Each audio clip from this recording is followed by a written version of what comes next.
No ar, programa Vereda Literária, conversando hoje com a bibliotecária Maria de Lourdes Cortes Romanelli.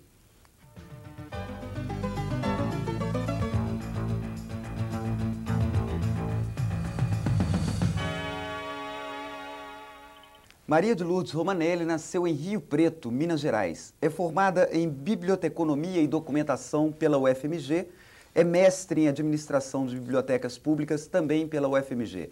Atualmente, Maria de Lourdes Romanelli exerce a função de superintendente de Bibliotecas Públicas da Secretaria do Estado de Cultura de Minas Gerais. Tudo bem com você, Lourdinha? Tudo bem. Então tá ótimo. Lourdinha, conta para nós, como é que começou e se desenvolveu essa sua paixão pelo livro? Começou bem cedo mesmo. Quando eu era criança, ganhava livros de presente, né? E algumas vezes de prêmios. Eu sempre gostei muito de escrever. Então, eu escrevi e ganhava prêmios. Eu estudei no Rio de Janeiro, minha família, a família Cortes do meu pai, toda do Rio. Então, eu estudei lá e lá tinha muita essa iniciativa de se premiar as crianças com livros, né? Então, eu ganhei. Eu lembro, o primeiro foi Pablo Pinguim, um prêmio do Distrito Federal, naquele tempo, né? O Rio ainda era o Distrito Federal. E depois ganhei também Renações de Narizinho. Bom, aí depois que eu ganhei Renações de Narizinho, eu li umas 8 vezes aquele livro, né? E eu me identificava demais com a Narizinho, né? Eu me sentia, né? Fiquei noiva daquele príncipe peixe, né? Muitas vezes, né? Então, aquele encantamento meu com o livro, acho que foi dali que foi passando. Depois, quando adolescente também, eu lia demais, né? Li tudo que aparecia na minha frente e gostava demais de português e de toda a parte também de criatividade em cima da escrita e da leitura. Sempre foi minha paixão, você transferir, né? Assimilar aquilo que o escritor está fazendo, né, está escrevendo, e viver com ele aquela emoção. E depois também sentir as minhas emoções quando eu leio, né? Curtir a leitura mesmo, né? Então, sempre fui muito apaixonada por leitura. Depois, já na idade de escolher profissão, me apaixonei pela biblioteconomia, nem sabia que existia, de repente na lista do vestibular a gente podia escolher e lá tinha biblioteconomia. Então, eu falei, essa mesmo, é por aí que eu vou, né? E é uma paixão de longo tempo e realmente, assim, é uma profissão que eu acho que tem um caminho enorme a percorrer, né? Quanto mais a evolução acontece na área da informação e da leitura, né? Desdobrando novas formas de leitura. Então, é uma profissão muito rica, é uma profissão que você conhece muita gente, né? Isso também eu gosto demais, de conhecer gente. E você está sempre ali conhecendo coisas novas, né? Então, é uma paixão, realmente é uma paixão. Eu sou apaixonada pela minha profissão. E como é que está a estrutura hoje da Superintendência das Bibliotecas Públicas de Minas Gerais? A nossa estrutura é considerada a mais perfeita do país, né? Mas ela não chegou assim de graça, não. Foi uma luta muito grande dos bibliotecários de Minas, né? Para fazer com que esse universo tão grande das bibliotecas mineiras tivesse uma coordenação à altura do nosso estado. Então, nós temos hoje em Minas Gerais essa estrutura, né, Elton, que é uma estrutura bastante desenvolvida, né, tem a Superintendência de Bibliotecas Públicas e 5 diretorias, quer dizer, no país é a mais evoluída, né? A Superintendência tem a primeira diretoria, a Diretoria de Processamento e Informatização, que trata da organização do acervo, aquela que compra os livros, que seleciona, que recebe as doações, né? E que distribui todo esse acervo, não só para a capital, como também para o interior, né? Então, a processamento técnico e informatização, ela é que cuida também da parte da informatização da superintendência.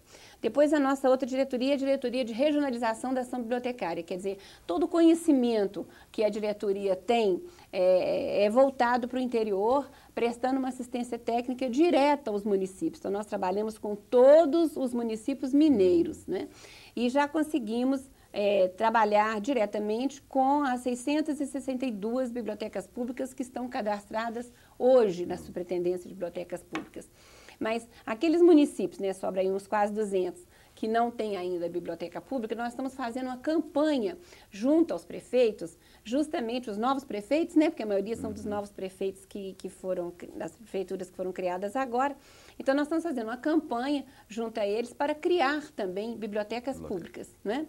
Nós damos toda a assessoria que o prefeito precisa para criar uma biblioteca pública, desde a proposta, a mensagem que ele deve enviar para a Câmara dos Vereadores, né, como também a parte da lei, né? A lei, a estrutura da lei, como é que é uma estrutura de uma biblioteca pública mínima, de acordo com com a quantidade de pessoas que moram naquela cidade, naquela região e tal. E os então, municípios têm correspondido, muito. doutora? Os prefeitos estão muito interessados, nós estamos recebendo notícia de criação de bibliotecas públicas uma atrás da outra. É interessante a gente destacar, Elton, que biblioteca pública é a instituição cultural que existe em maior número no país. Quer dizer, uma grande revolução de livro, de leitura, de informação, né? E de civilização mesmo, ela deve passar pelas bibliotecas públicas, sabe? Pelo livro, pelo vídeo, né? Claro. Por todas as formas que a cultura vai tomando, né? Na transmissão do conhecimento de uma pessoa para outra, né? Então, essa questão é muito interessante, porque o pessoal trabalha muito com a questão da escola. Outro dia mesmo nós tivemos, numa reunião na Serraria Souza Pinto, daquele projeto Cantinho da Leitura, que é um projeto lindo, que foi feito agora pelo governo do estado, com apoio do Banco Mundial. Nós tivemos a palavra do governador, em que ele falou que 45,48% do orçamento do estado está voltado para a escola, né, para tentar melhorar a educação em Minas. Eu acho isso 45 muito, uma coisa impressionante, né? 45,48. Então, esse esforço de Minas para realmente dar uma melhorada na educação é uma coisa inédita, né? Mas, ao mesmo tempo, eu acho que a biblioteca pública ela também deve ser encarada como um espaço, vamos dizer assim, não só complementar e de apoio, mas também até alternativo. Porque, vamos dizer, muitas vezes a pessoa não consegue continuar os estudos, né? Até onde gostaria de ir, né? Até um segundo grau, até uma universidade. Então, a biblioteca pública é uma alternativa constante na vida dele. Ele pode se atualizar, ele pode crescer, não é? No autodidata, né? Porque ali você tem toda a cultura à sua disposição. Então, você vai ter que ir a ele enveredando, né? Pela sua vereda, né? Sem dúvida. Você tem que assumir e pegar uma vereda e por aí se desenvolver. Então, eu acho que ela muitas vezes ela é chamada de Universidade do Povo, mas realmente ela né? Verdade. Porque você tendo uma boa biblioteca pública, bem moderna, né? Atualizada e sempre assim com a preocupação de apresentar o novo, né? Você tem ali uma oportunidade de uma autoeducação muito grande. Né? E qual o tamanho do acervo da biblioteca, das bibliotecas públicas de Minas Gerais? A biblioteca estadual é a maior, né? Nós temos 295 mil livros registrados. Nós temos 295 mil livros registrados e tem mais ou menos uns 70 mil ainda em organização, né, nessa fase de seleção. Nós recebemos uma doação muito grande, sabe, Eldo? Nós recebemos uma média de 5, 6, 7 mil livros por mês da comunidade, né? A pessoa que doa os livros, né? Às vezes já viu, tem uma boa quantidade de livros em casa e tal, ou constantemente compra, então não tem onde guardar. Então, nós temos uma doação constante, 5, 6 mil livros por mês. Entram na biblioteca pública sob a forma de doação. Agora, esses livros são selecionados, né? Então, alguns entram para o nosso acervo, outros vão ser acervo do carro biblioteca, das caixas estantes. Nós temos 50 caixas estantes colocadas em presídios, em asilos, em abrigos, né? No projeto Curumim. Então, quer dizer, a gente vai adequando aquele acervo que a gente vai recebendo para colocar nesse universo todo. E também nas nossas sucursais. Nós temos 3 bibliotecas sucursais, que são nos bairros de Belo Horizonte, são em Belo Horizonte, no São Cristóvão, na Renascença e na Cidade Industrial. Então, em Belo Horizonte, nós temos essas 3, que são também uma forma da biblioteca chegar mais perto desses bairros bastante populosos, né? Lurdinha, para dar um depoimento sobre o seu trabalho, nós convidamos o consultor Carlos Kerr. Vamos ver? Eu conheci a Lurdinha já há alguns anos atrás, mas tive um contato mais intenso, foi a partir de 95, quando ela assumiu a Superintendência de Bibliotecas. Foi uma experiência muito interessante, muito válida, esse contato mais próximo, porque eu fiquei conhecendo uma pessoa realmente muito interessante e fantástica, uma pessoa lutadora, uma pessoa, uma fonte de ideias e de planos fantástica. A Lurdinha, logo de início, sentiu algumas dificuldades quando assumiu a direção das bibliotecas, da Superintendência de Bibliotecas Públicas, porque as pessoas, os funcionários, vinham com mágoas, com tristezas, com decepções de anos e anos de maus tratos, né? e realmente o começo foi difícil.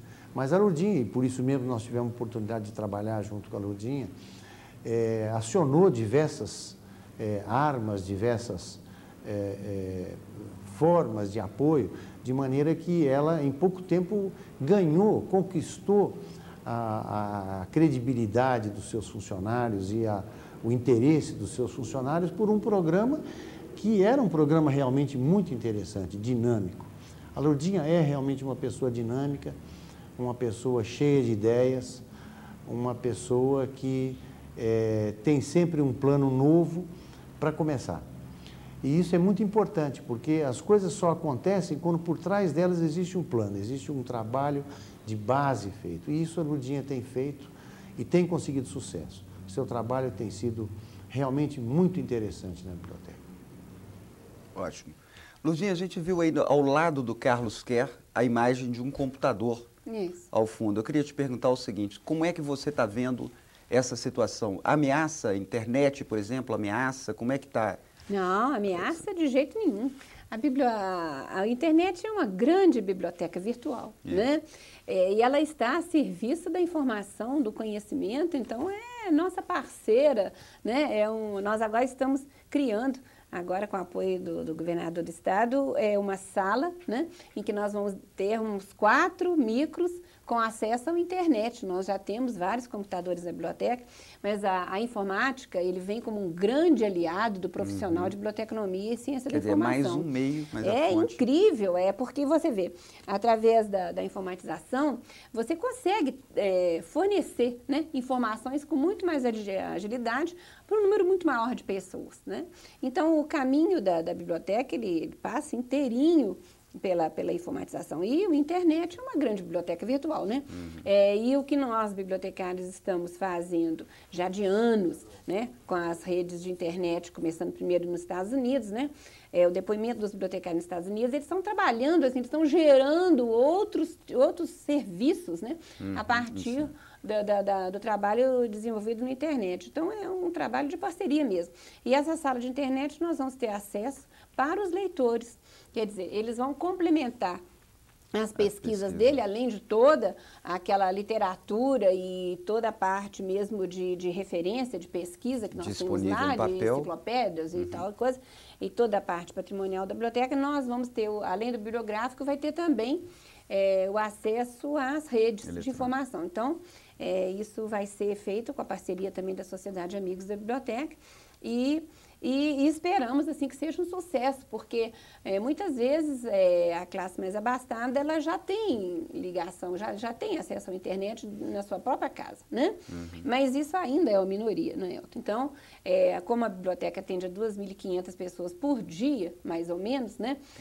E de variadas classes sociais, de vários níveis de instrução, então eu acredito que muitas pessoas vão ter assim uma oportunidade única, né, de através da biblioteca ter acesso à internet, sabe? Durante muitos anos. O professor Michael Hurt, uma das universidades dos Estados Unidos, criou o projeto Gutenberg, em que ele coloca, através da internet, as obras literárias cujo autor faleceu há mais de 50 anos, porque com isso isenta dos direitos autorais. Direitos autorais. Você acha que essa é uma solução em termos de custos para que o livro possa chegar mais economicamente a todos? Eu acho que sim. Eu acho que uma forma de você disseminar, né, o livro seria através de uma atividade como essa, uma iniciativa desse gênero. Mas eu acho que durante, pelo menos, bastante tempo, quando você vai procurar informação, você pode muito bem acessar um meio audiovisual, internet, o outro CD-ROM, né? Mas na hora que você vai ler mesmo por gosto, uma literatura, né, um livro gostoso de ler e tal, para você passar umas horas assim, viajando mesmo na leitura, eu tenho a impressão de que por muito, muito tempo nós vamos preferir ainda o livro mesmo, o papel, sabe? O livro que você carrega com você, né? E que é ali um companheiro naquela jornada, né? Se você vai passar umas férias e tal, você vai querer levar com você uns livros, né? Algum que você goste muito para reler, ou algum novo que você estava aí louco para ler e não teve tempo durante o tempo que você está trabalhando. Então, eu acho que esse charme, né, e esse gosto do livro é uma coisa imbatível. Você vê, nós estamos estudando isso aí, os autores, né, estão avaliando até que ponto que todos esses meios, e principalmente o micro, né, o computador, está influindo no hábito de leitura e no gosto pela leitura, e a gente está vendo que cada vez mais está se editando livros. Então, parece até que houve um revival, né, aquele voltou o pessoal a entender o gosto que tem você pegar realmente um livro e aproveitar. Agora, você disse que o acervo da Biblioteca Pública está em 295 mil títulos. Eu gostaria de pedir, comparativamente, nós somos ainda um país em desenvolvimento, um país de terceiro mundo. Se nós pegarmos, por exemplo, a Biblioteca do Parlamento no Japão, a Biblioteca do Congresso nos Estados Unidos, o acervo vai para 10 milhões de obras. É muito pequeno nosso em relação, né? Ela é significativa em termos de Minas Gerais, né? Agora, em termos de Brasil, me parece que ela é a terceira ou quarta biblioteca do país, né? Nós temos primeiro a Biblioteca Nacional, temos a Mário de Andrade, em São Paulo, né? Temos também na Bahia, boa biblioteca, mas realmente depois disso é Belo Horizonte mesmo, né? Minas Gerais. Agora, nós temos grandes bibliotecas no Brasil, a Universidade de Brasília tem uma ótima biblioteca também, né? A Biblioteca Nacional. A Biblioteca Nacional, em termos de biblioteca pública, é a que tem maior número, né? Ela cresceu tanto que ela dividiu a parte de empréstimo, né, para a pessoa levar o livro para casa, é uma biblioteca à parte. Então, a Biblioteca Nacional, ela ficou só como a parte de pesquisa, de leitura, de acesso a obras raras e microfilmagem de periódicos, e toda essa parte assim de pesquisa é na Biblioteca Nacional. Agora, a Biblioteca de Empréstimo, que é uma biblioteca mais voltada mesmo para o lazer e também para o estudante, para ele levar livro para casa e tal, essa é a Biblioteca Euclides da Cunha, ele é no prédio ali ao lado da BI, e então eles já separaram. E possivelmente nós também vamos fazer a mesma coisa, sabe? Eu tenho muita vontade de conseguir uma parceria talvez com a associação do pessoal da Rua dos Caetés ou na Rua da Bahia, para aproveitar esse gancho cultural que nós estamos querendo dar na cidade, no centenário, tanto na Rua da Bahia quanto na Rua dos Caetés, e colocar a parte de empréstimo domiciliar fora do prédio da biblioteca. Nós precisaríamos de o quê? De um espaço com 600 metros quadrados, mais ou menos, para colocar todo aquele patrimônio, são mais ou menos 80 mil livros. Para quê? Para facilitar para o usuário, para o leitor. Porque, às vezes, a pessoa quer fazer ficha, quer ler um livro e tal, então ela tem que tomar duas condições e ir na Praça da Liberdade. E se a gente colocasse esse setor de empréstimo bem acessível, bem no miolinho de Belo Horizonte mesmo, né? Eu acho que aumentaria mais ainda o movimento, né? Eu acho que daria acesso a todos os bairros, seria uma coisa muito boa. Então, uma das ideias que a gente tem de desenvolver esse ano é fazer essa parceria com a Prefeitura e talvez utilizando um dos prédios da Caixa Econômica Estadual, né? A estadual que foi desativada, né? Nós poderíamos fazer uma parceria aí e ver a possibilidade disso. Parece que os prédios agora estão liberados, né? Para serem utilizados, reutilizados. Então, eu estou em negociação para ver se a gente consegue um desses prédios. Um que me interessaria muito é aquele ali na Rua da Bahia com Álvares Cabral, aquele que era o Clube Belo Horizonte, porque ali seria um ponto bastante excessivo também, mas há outro. Dinha, gostaria que você falasse para nós um pouco sobre o concurso Alagoa, que está sendo organizado no âmbito da biblioteca. A ideia que eu trouxe para o Vereda Literária é justamente de fazer esse concurso como uma forma de você frequentar a biblioteca, olhar, conhecer lá a nossa coleção. É uma poesia, né, Alagoa, e eu não vou dizer o autor, e a pessoa deverá pesquisar e mandar para nós a poesia inteira, né, e o título e o autor, né? Seria essa a participação do nosso telespectador. E essa poesia é uma poesia caipira, né? Então, nós estamos no mês de junho, depois vamos passar em julho também, né? Então, o julho e é férias. Então, é uma boa ocupação para as férias, fazer uma visita à biblioteca, pesquisar, e aquele que ganhar, né? E for sorteado dentro daqueles que acertarem tudo, então ele vai ganhar um livro, o livro dos best-sellers do mês de julho, tá bom? Vamos lá, Lagoa? Vamos lá. A Lagoa. Tu não tá vendo a lagoa? Aquela lagoa mansa, que parece uma criança que tá dormindo a sonhar. As águas lá tão serena, que a mode da Biririba vem lá do céu, lá de riba, para todo o céu espiar. E se tu chega na beira daquela mansa ribeira, espia que tu verá, lá no fundo aquelas águas tão serena, tão clara, a cara da tua cara lá no fundo a te esperar. Mas porém, olha, repara, que basta um suspirozinho, um leve suspirozinho do vento que nem se vê, para aquela lagoa mansa, tão serena, tão clara, ficar toda arrepiada, com as águas toda a tremer. Mas caminha, vai-te embora, que eu juro pro São Jerome, que a tua cara se assome, que não fica sombra em té. Aquilo que fez contigo, espreitando teu semblante, faz com outro caminhante o primeiro que vier. Ah, pois, homem, aquela lagoa é o coração das mulheres. Ótimo. Vamos ver se a turma fala da lagoa. É. Ok, Lourdinha, identifica a lagoa. Gostaria de retomar essa questão da constituição do acervo de biblioteca, perguntando a você sobre os recursos. Como é que chegam os recursos? O Estado, a iniciativa privada participa? Como é que... O Estado participa, a manutenção da biblioteca e todo o sistema de bibliotecas, né, da Superintendência de Bibliotecas Públicas, é obrigação da Secretaria de Estado da Cultura. E, então, os nossos recursos são todos vindos do Tesouro do Estado. Agora, é claro que nós criamos, né, já tem uns 2 anos que está ativa, a Sociedade de Amigos da Biblioteca Pública, né, a SAB.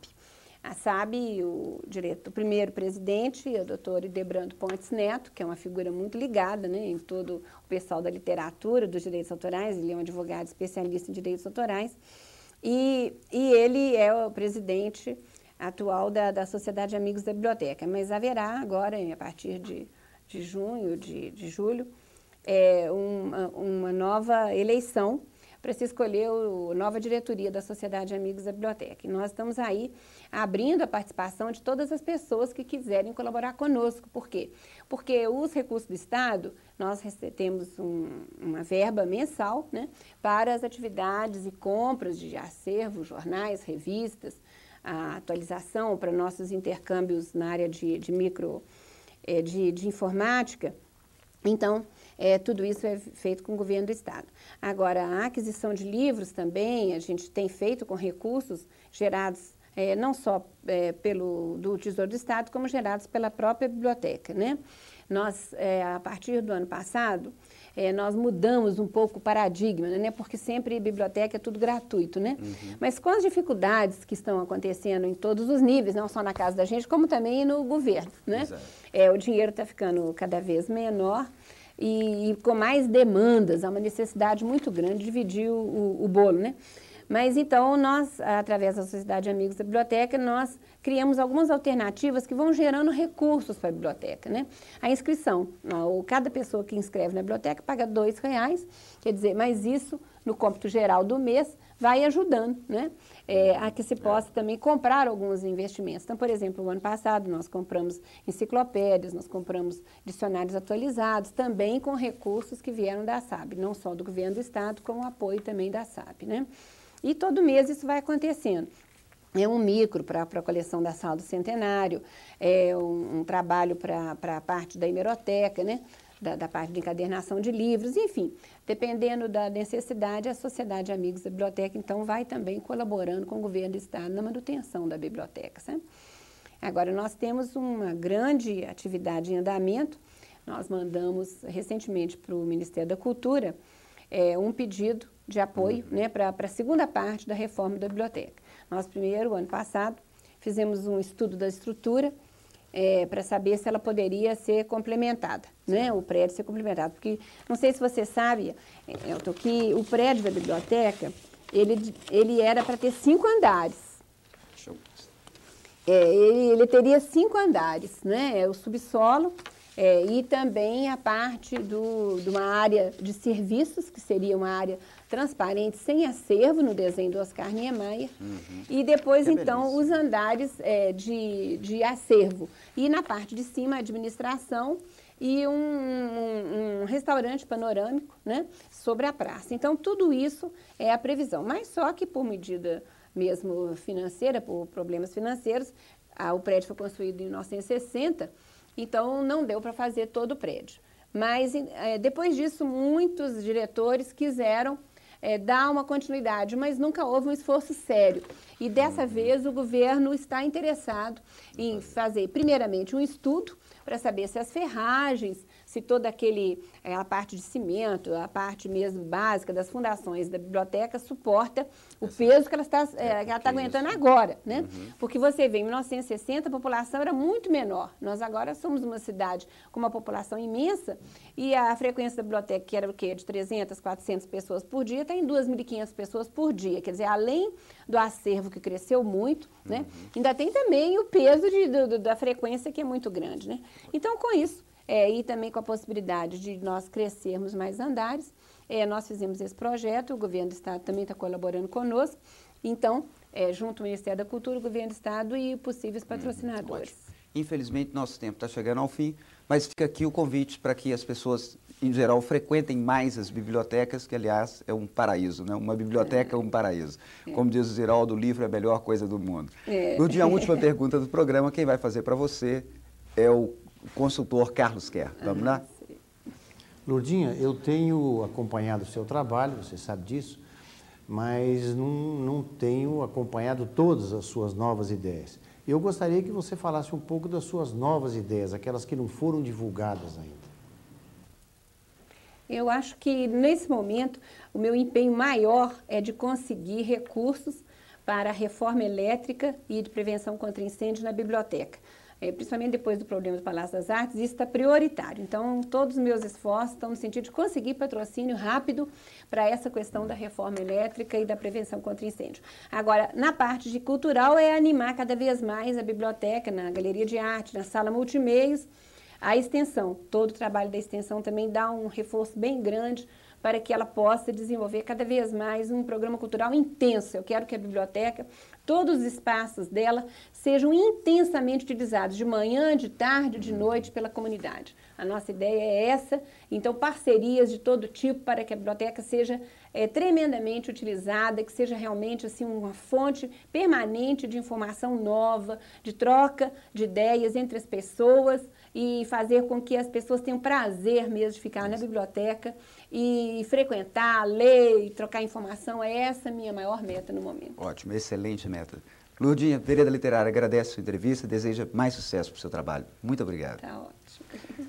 Agradecemos ao poeta Jorge Ney Esmeraldo, que nos enviou o seu livro Poesias Fractais. Vamos ler com todo carinho, Jorge. Contamos com você aqui no nosso próximo programa. Boa leitura, muito obrigado.